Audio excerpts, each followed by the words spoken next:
That car is almost all the way underwater. Holy cow.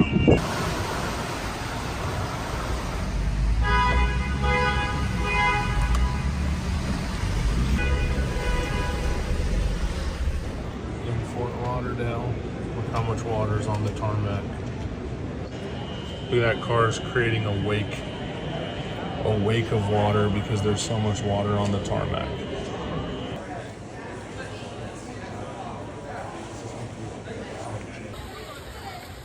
That is actually gross.